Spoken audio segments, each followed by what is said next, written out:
आपल्याच आदिवासी भागामध्ये त्याच्या अगोदर खूप वेळा खूप लोकांनी काम केलं, पण आपल्या आदिवासी भागामध्ये किंवा आपल्याकडे असा इतका मोठा पुरस्कार कधीच मिळणार नाही. आणि तुम्ही काही माझा त्यावेळेस तुम्ही असं ते बाया पण म्हटलं की राई आता चांगलीच राई मावशी आता चांगलीच बोल लागली, त्यावेळेस तुमचं काही असं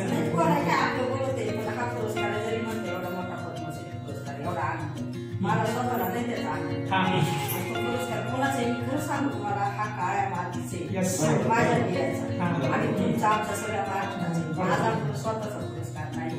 आम्ही एक या काळ्या मातीचं नातं जोडलं. मी त्यांनी आज 30 वर्ष त्यांची लहान बाळा आणि त्यांचं सांभाळलं म्हणून त्यांचे आशीर्वाद हा पुरस्कार मला भेटला. आणि मी काहीतरी समाजाचं केलं, समाजामध्ये काहीतरी कार्य करून दाखवलं म्हणून हा पुरस्कार. तर मी म्हणजे हा पुरस्कार सगळ्या समाजाचा पहिला म्हणलं की ह्या काळ्या मातीचा, या काळ्या आईचा आणि माझ्या बियाचा. आणि नाही पण असं तुम्हाला वाटतं का पूर्वीच्या काळी समजा तुम्ही अगदी इथेच राहिले, तुमचं हेच नाही वाटतं इथेच गावात तुम्हाला त्या काळची परिस्थितीमध्ये तुम्हाला असं बाहेर फिरणं त्या कामामध्ये बाहेर जायचं तुम्हाला असं खूप अडचणी आल्या असतील. मला सुरुवातीला अडचणी आल्या नाही, पण मी सगळ्या अडचणी समाजामध्ये पण काम करायचं. पण ते मला नव्हतं माहिती हेच काम केलं दुसरं समाजामध्ये काहीतरी काम करायचं म्हणजे बालपणापासून विचार.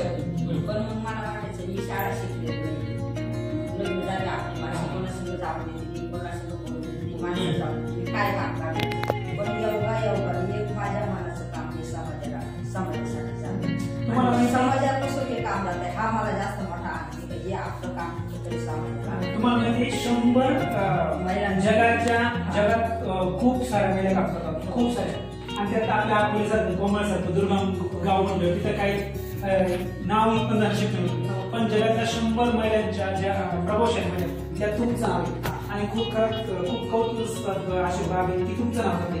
तुम्हाला काय वाटतं 100 जगात 100 महिलांच्या एवढं काय त्याचं विषय माझा नाहीच आहे. किती आता मी नावाने जगात झाले आणि पैशाने आधी म्हणजे नावाने मोठे पैशाने मोठी नाही आणि पैशाने जरी तेवढी मोठी झाली तरी मी आहे तशीच राहणार.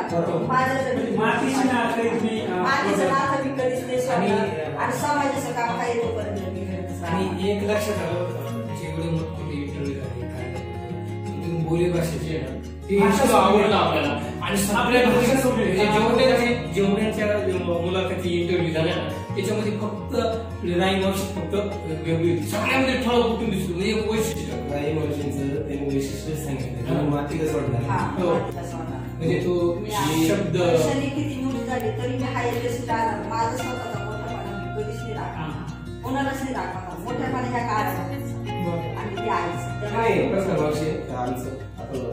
आम्ही जातो समजा पण एक ज्या आता 100 महिन्यांचा उल्लेख केला सरांनी पण त्या सगळ्या शिकलेल्या वेगवेगळ्या क्षेत्रात नाव म्हणजे वेगळ्या परिस्थितीतल्या आणि त्याच्यामध्ये आपण ग्रामीण भागातील निरक्षर महिला जेव्हा जाते तेव्हा तुम्हाला काहीतरी थोडंसं वेगळं वाटलं असेल ना. मला काय वेगळं वाटलं, मी आहे तशी जाते आहे तशी बोलते म्हणजे आपल्या कामाचा बिंदासपणा आहे. जे खरं काम आहे ते खरं काम सांगते. मला थोडं सुटला का पाठ करून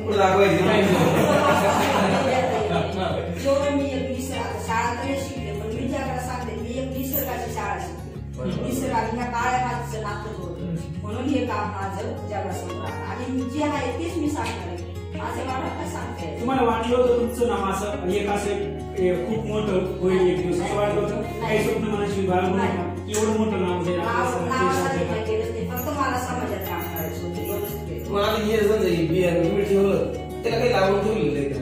नाही मग ते शांपल काढून पिते सगळं राखामध्ये असतं. समजा तेवढं आपल्याकडं शेती वाढली एवढी आहे नाही. मग आता अजूनपर्यंत मी फक्त भात वाढले पण भाताचं गेल्या वर्षी आता ते नाही तर अजूनपर्यंत माझं सगळं शेतामध्ये आणि आता इथून पुढचं मला नाही वाटत का माझं मी जगाला पूर्वल म्हणून असं वाटत नाही. बचत गटाच्या मागे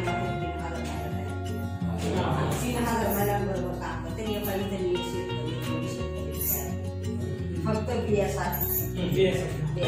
बियांचं संवर्धन हवं, कारण तुम्हाला माहिती रासायनिक खतांना काय आणि गरज आहे, त्याची गरज आहे. आता हे परत हे कुठलं विज्ञान तंत्रज्ञान निर्माण नाही करणार आहे. मग आता ते त्याला गेले ते कोल्हापूरला तिथे ते कुटुंब 4 दिवसात या ठरणारी एवढी माहिती घेता ते 4 विद्यापैकी 4 ऐवजी रायवंशी 400 विद्यापीठ जरी आलं तरी आमची रायवंशीची माहिती ती कोणी देऊ शकणार नाही, कारण तिने स्वतः ते अनुभवले की जोपच नाही. मातीत सगळं हाताने केले. मग मी प्रत्येक मला काय आता कोणती व्यक्ती किती मोठी असो छोटी असो प्रत्येक व्यक्ती कागद घेते. मी तर शाळा शिकेल, मला तर काय पण माझ्या हाताने जे काम करेल अनुभव सांगते. रायवंशी जरी शिकली नसली, 4 कागद तरी पण तिने स्वतःला अनुभवलं, स्वतः लिहिलेले.